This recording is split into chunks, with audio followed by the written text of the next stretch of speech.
नमस्कार, श्रेष्ठ भारत में आपका स्वागत है। मैं हूं मुक्ता सिंह। मिस यूनिवर्स इंडोनेशिया के आयोजकों पर 6 सुंदरियों ने आरोप लगाया है कि उन्हें अलग कमरे में ले जाकर टॉपलेस किया और उसके बाद विजेता का चुनाव हुआ। ग्लैमर की दुनिया में उस वक्त एक भूचाल सा आ गया जब मिस यूनिवर्स के आयोजकों को यौन शोषण जैसे घिनौने इल्जामों ने घेरना शुरू कर दिया। हालांकि ये बात किसी के भी गले नहीं उतरी, लेकिन जब मिस यूनिवर्स के कंपटीशन में भाग लेने आई लड़कियों ने आयोजकों की हरकतों के बारे में खुलासा किया तो चारों तरफ हड़कंप मच गया।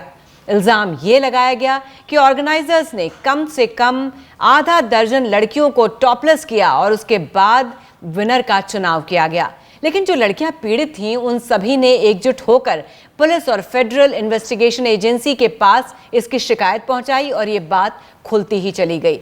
उस बारे में बातचीत करने के लिए हमारे साथ मौजूद है मॉडल पूनम झावर। तो चर्चा की शुरुआत करेंगे, लेकिन उसके पहले आपको पूरी खबर बता देते हैं। दुनिया में कई तरह के ब्यूटी पेजेंट कॉम्पिटिशन्स होते हैं। बहुत सारी लड़कियां इन प्रतियोगिताओं में भाग लेने के लिए काफी समय पहले से तैयारी शुरू कर देती हैं।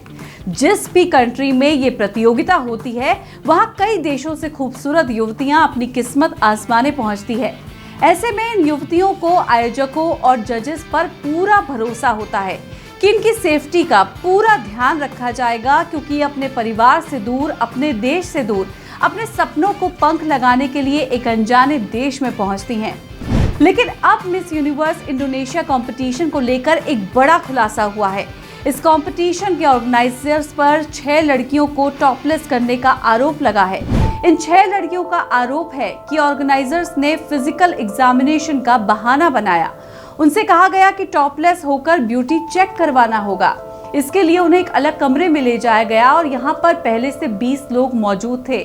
इनमें से ज्यादातर लोग पुरुष थे। 5 लड़कियों को एक ही बार में टॉपलेस होने को कहा गया। जब ये सभी लड़कियां इनके झांसे में आकर टॉपलेस हो गई तो ऑर्गेनाइजर्स ने बाद में इनके फोटोग्राफ तक ले लिए। उस कमरे में मौजूद एक महिला ने इस बात की पुष्टि भी की है। अब ये फोटोग्राफ्स कुछ मीडिया हाउसेस के हाथ लग चुके हैं और इन्हें फेस ब्लर करने के बाद जारी भी किया गया है। इस पूरे मामले के विक्टिम्स ने अब एकजुट होकर पुलिस और फेडरल इन्वेस्टिगेशन एजेंसी के पास इसकी शिकायत दर्ज कराई है। पुलिस ने भी माना है कि उसे इस घटना से जुड़े कुछ सबूत मिल चुके हैं और जांच तेजी से की जा रही है।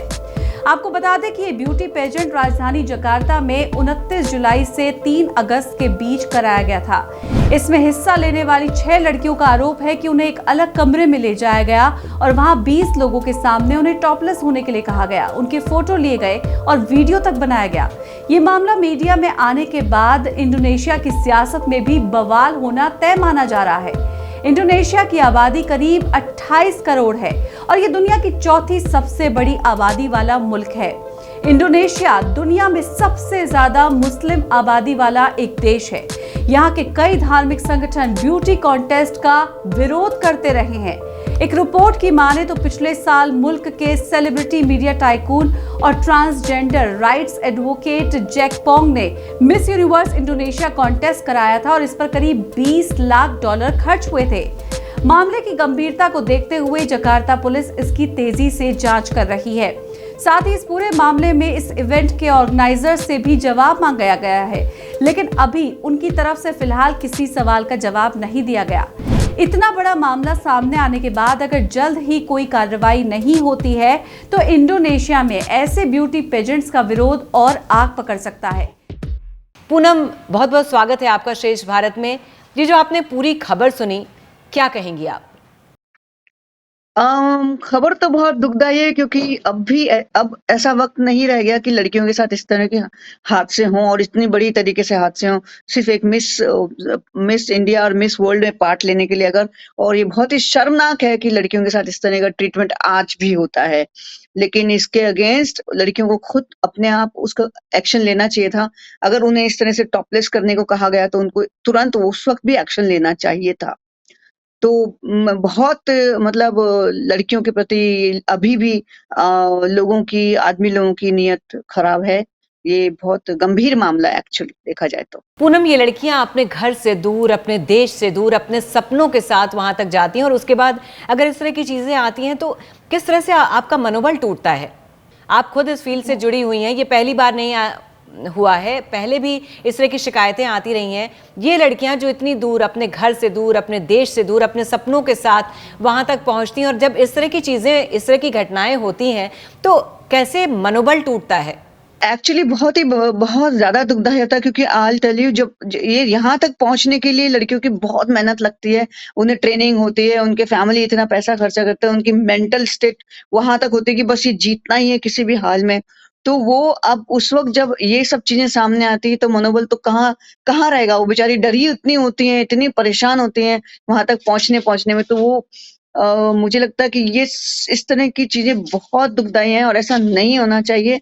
वो हारे या जीते ये उनके ऊपर है, लेकिन इस तरह से उनको लालच दे करके ले जाना और उनके साथ इतना अभद्र व्यवहार करना नॉट गुड। एक औरत के प्रति इस तरह की भावनाएं आदमियों को अब बदलना होगा। नहीं, क्योंकि इस पूरे कंपटीशन से आदमी का भरोसा उठ जाएगा, क्योंकि आप पहले इस तरह की हरकतें करते हैं, उसके बाद आप विनर चूज करते हैं। बिल्कुल बिल्कुल, और विनर तो ऑलरेडी अकॉर्डिंग टू देम ये सेट होता है पहले ही। फिर इस तरह से लड़कियों को पूरा परेशान करने का क्या मतलब है? क्योंकि लड़कियां हैं, आखिर आपके घर में भी बेटी है, माँ है, बहू है, बेटी है, सब उनको सोचना चाहिए लोगों को कि किस तरह से तुम उन लोगों को यूज करते हो वहां तक पहुंचने तक, और उसके बाद वो जीतती भी नहीं है। तो सोचिए वो लड़कियां क्या करेंगी। तभी इतनी आत्महत्याएं होती हैं, सुसाइड्स करती हैं। तो ये बहुत ही दयनीय स्थिति है। मैं सच में इस बारे में बहुत दुखी हूँ। इस पूरे मामले में पूनम, सबसे खास बात यह है और अच्छी बात है कि इस बार जो पीड़ित लड़कियां थीं उन सभी ने मिलजुल कर पुलिस से शिकायत की। तो ये एक अच्छी चीज है, एक अच्छा मैसेज जाता है कि लड़की लोगों ने खुद ने अपना एक्शन लेना चाहिए था, तो उन्होंने लिया। ये बहुत अच्छी बात है, क्योंकि ऐसे लोगों को जब तक आप कंप्लेन नहीं करेंगे, उनके बारे में खुल के आगे नहीं आएंगे, तो वो लोग इस तरह की हरकतें करते ही रहेंगे और कोई उन्हें रोक नहीं पाएगा। तो ये उन लड़कियों के लिए ब्रेवो गर्ल्स हैं कि उन्होंने कम से कम जाकर पुलिस में कंप्लेन करी। और आपस में जरूर लड़कियां एक दूसरे को बताएं कि कौन से लोग कैसे बदतमीज हैं, और जो दूसरी लड़कियों को आगे आगे हम सेव कर सकें, इस तरह की नॉलेज जरूर दें। पूनम, आप खुद भी इस फील्ड से जुड़ी हुई हैं, कभी इस तरह की स्थिति में कभी आप भी रही हो, कभी इस मुश्किल में पड़ी हो या आपके साथ वाला कोई हो, तो किस तरह से उससे डील किया? कभी इस तरह की कोई चीज आई सामने? नहीं, देखिए, मैं मोहरा से लेके नाकज ईद हर सॉन्ग से लेके आज तक मैंने इतनी फिल्में की, इतना एल्बम्स किया, इतना सब कुछ किया है, लेकिन किसी की हिम्मत आज तक नहीं हुई कि मेरे ऊपर इस तरह का हाथ डाले या मेरे से इस तरह से व्यवहार भी करे। क्योंकि मैं अपने आप में बहुत स्ट्रांग हूँ और अपने अपने आप को स्ट्रांग लेके चलती हूँ। तो वो हर लड़की को करके चलना पड़ेगा कि मैं स्ट्रांग हूँ, मुझे काम से काम चाहिए, बाकी बातों में घुसना ही नहीं चाहिए। I am very strong, and मैंने कभी किसी को ये मौका नहीं दिया कि वो मेरे नजदीक भी आके इस तरह से बात करे। तो ये मैं ऊपर वाले की मेहरबानी समझती हूँ कि मुझे अच्छे लोग ही मिले। बिल्कुल, आपने एक बात बहुत ही अच्छी कही कि पहले खुद में स्ट्रांग होना पड़ता है, तब हम इस तरह की परिस्थितियों से लड़ पाते हैं। और इस पूरे मामले में जो देख के अच्छा लग रहा है, ये लड़कियां भी बहुत स्ट्रांग थीं कि उन्होंने इस पूरे मामले में एकजुट होकर इसकी आवाज़ उठाई, जिससे कि एक सबक मिलेगा इस तरह के लोगों को।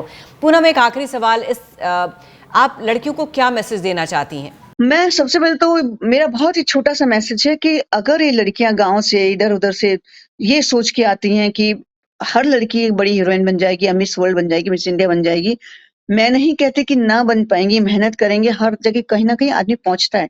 लेकिन उसके पहले वो अपने कदमों को, अपने आप को थोड़ा सा देख लें कि हम वहां तक जाने की काबिल हैं या नहीं हैं, क्या हम उतनी मेहनत कर पाएंगे या नहीं कर पाएंगे। इसमें इतने कांटे हैं, इतने लोग इस तरह के हैं, थोड़ा संभल के, बरगला ना जाए, लोगों की चीजों से बहक ना जाए, मजबूत होके अगर वो आएंगी तो ही ठीक है। अदरवाइज जरूरी नहीं है कि हर लड़की को मिस इंडिया, मिस वर्ल्ड बनने के लिए इतनी मेहनत करनी पड़े और बाद में बेचारी को कुछ ना मिले। तो अपने आप को पहले देखो कि हम कहाँ खड़े हैं, उसके बाद छलांग लगाओ। पूनम, बहुत बहुत शुक्रिया हमसे जुड़ने के लिए। Thank you so much. Thank you so much. Thank you. श्रेष्ठ भारत पर खबरों से जुड़े रहने के लिए चैनल को सब्सक्राइब करें, बेल आइकन दबाएं और देखते रहें श्रेष्ठ भारत।